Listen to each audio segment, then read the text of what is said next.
I'm just looking at what the Dow Jones Industrial Average is doing at the moment. Down nearly 300 points. It actually was at 300 and it's leveled off again just at about 291.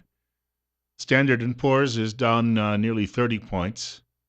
The Nasdaq is taking a pretty good beating today too, down nearly 50 points. And you got to realize, as a percentage, when the Nasdaq is down about 50 points and the Dow is down about 300, they're almost equal in percentage.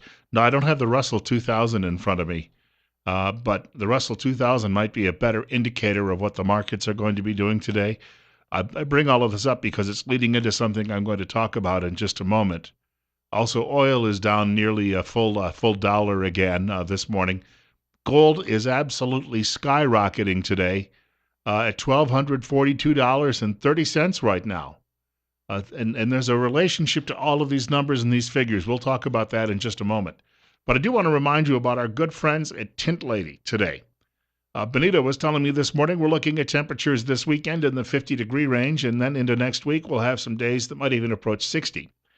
As we get into the warmer weather, most of you know that if you've got a lot of windows in your business or your home, that a lot of times you walk by those windows and you really feel some intense heat as that comes baking through the windows. And when we get to the hottest months of the year, if you'd like to save on air conditioning and electricity rates, one thing you might consider would be window tints, which will reduce that heat by 72%. You can get a free estimate for home, office, or automobile. Telephone number 736-8469 or tintladyidaho.com. This is a locally owned and operated business. They've been there for nearly 25 years at 1887 Highland Avenue East in Twin Falls, open Monday through Friday, 9 a.m. to 5 p.m., Saturday by appointment only, and closed on Sundays. Couple of things I pulled down this morning as I was getting ready for the program, and I think that these are well worth listening to, even though some people out there say it's depressing. At my last talk show, I used to talk a lot about economic issues. When I first started the show in late 2007, we were just entering a recession that got worse for the next couple of years, and the economy has never really recovered. In fact, we've had a couple of recessions in the last 15 years, and the economy has not fully recovered in either case. And there's a lot of concern about what would happen if we go back into another bad recession, because you kind of run out of stimulus packages. You can't just keep printing up more money and continue to borrow and do all of those things to bring yourself out of the doldrums. And this woman approached me. I was hosting the show there for, 7 years. And I was at a remote broadcast one morning. This woman came walking up and she said, "I met you at my church one time." And I said, "Oh, good to know." And then she said, "But I find you the most depressing individual on a daily basis in my life." I said, "What do you mean?" She said, "I listen every day and all you do is talk about how poor the economy is." And I said, "Well, you listen every day?" "Yes, every afternoon." Well, okay. Thank you for listening every day and hearing all of the commercials we insert in between, because that's kind of the idea of what we do. But you should be concerned. If you're not concerned, you're living in la-la land. 847, Bill Colley with you on Top Story on News Radio 1310, KLIX, and newsradio1310.com. We're at 24. Because here's the thing. If you ignore it, I had a fellow call me after the big meltdown in 2008, and he called me out there and said, "How did this happen? I have no idea how this could have happened." And the warning signs were there, obviously, for years. But if you find it depressing and you bury your head in the sand, you wouldn't have known, right? Robert Samuelson, one of the best economic writers in the country. He's a regular columnist at the Washington Post, not as well known as the liberals who work there. Samuelson is not a flaming liberal. He wouldn't call himself a conservative either. He generally tends to criticize everybody in this country for the way we address the economy. But he's a fantastic writer. A couple of times a week, his columns appear in that newspaper. He's occasionally on TV, but he also shies away from being a regular talking head, which makes me all the more, gives me all the more respect for the man. But he says, unfortunately, emerging market countries are now disappointing in ways that damage the world economy. After the 2008-2009 financial crisis, a widespread expectation was that the rapid growth of emerging market countries would create a safety net for mature economies of the United States, Japan, and the European Union. For a while, that happened.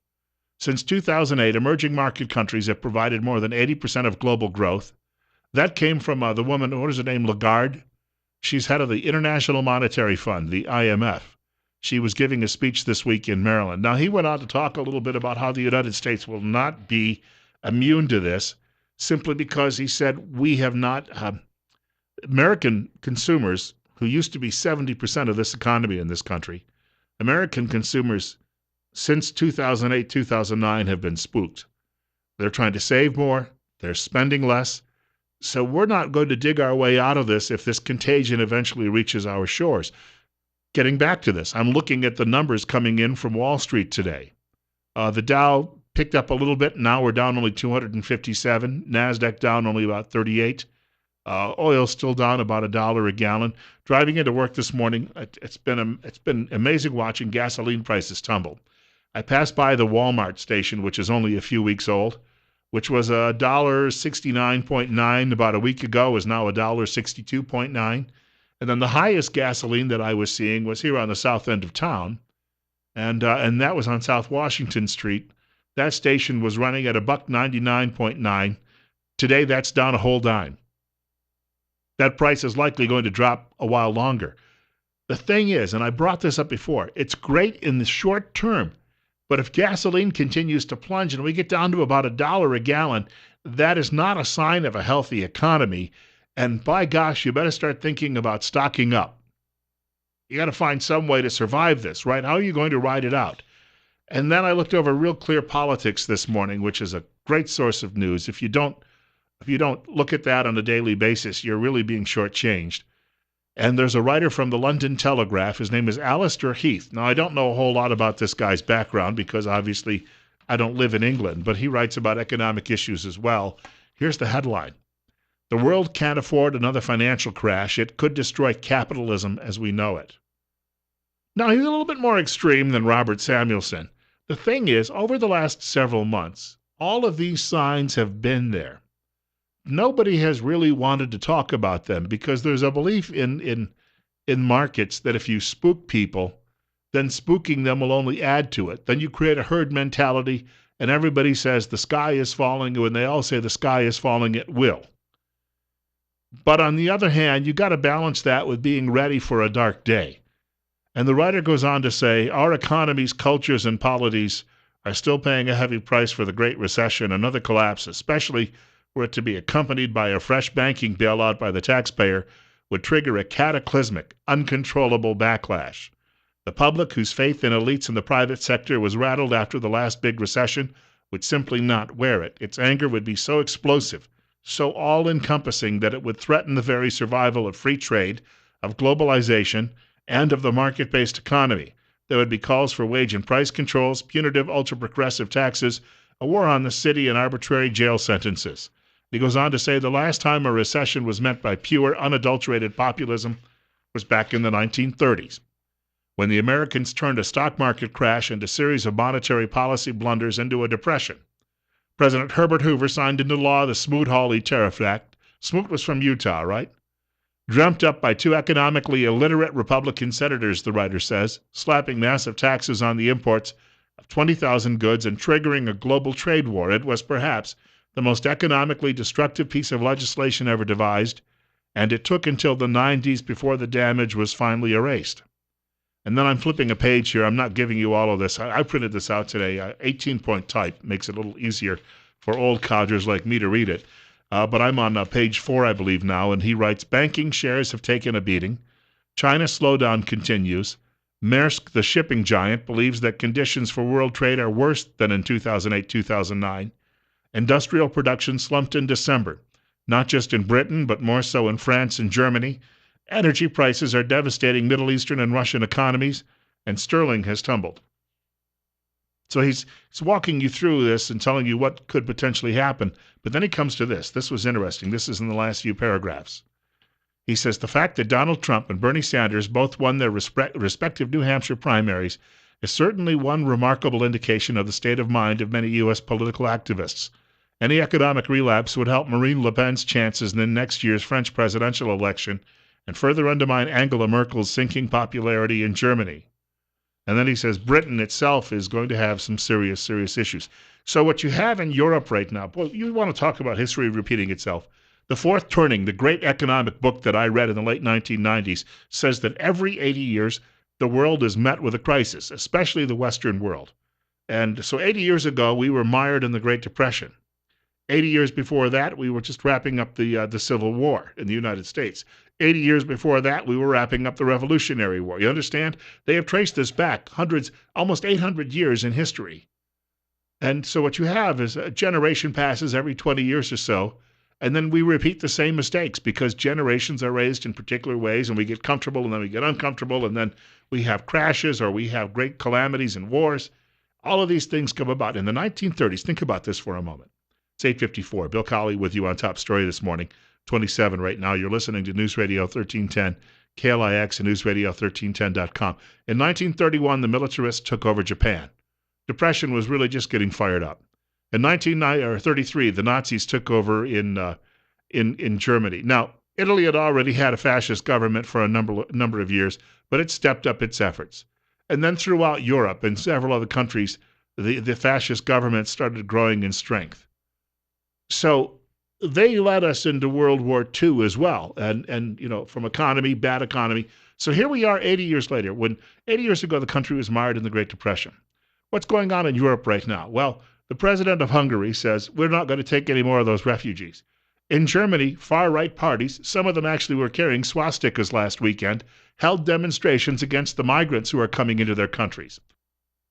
In Sweden and in Denmark and in Finland and in many other countries across Europe, you are seeing a turn away from the old socialist movements and the open door policy to let all of these people into these countries.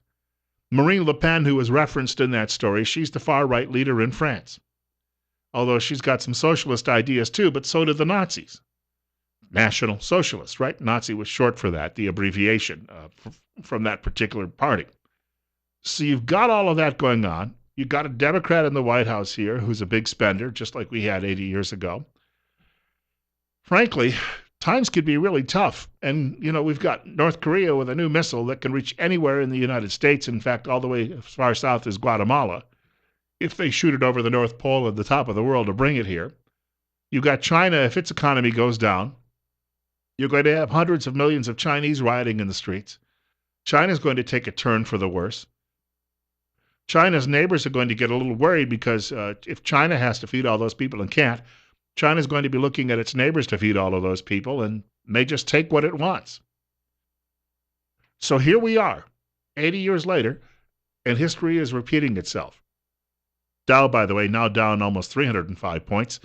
The S&P down over 20, almost 29 now, and NASDAQ just is down about 46.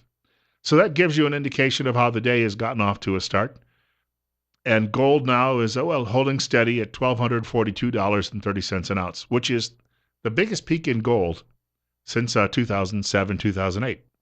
Funny how that's popped up now.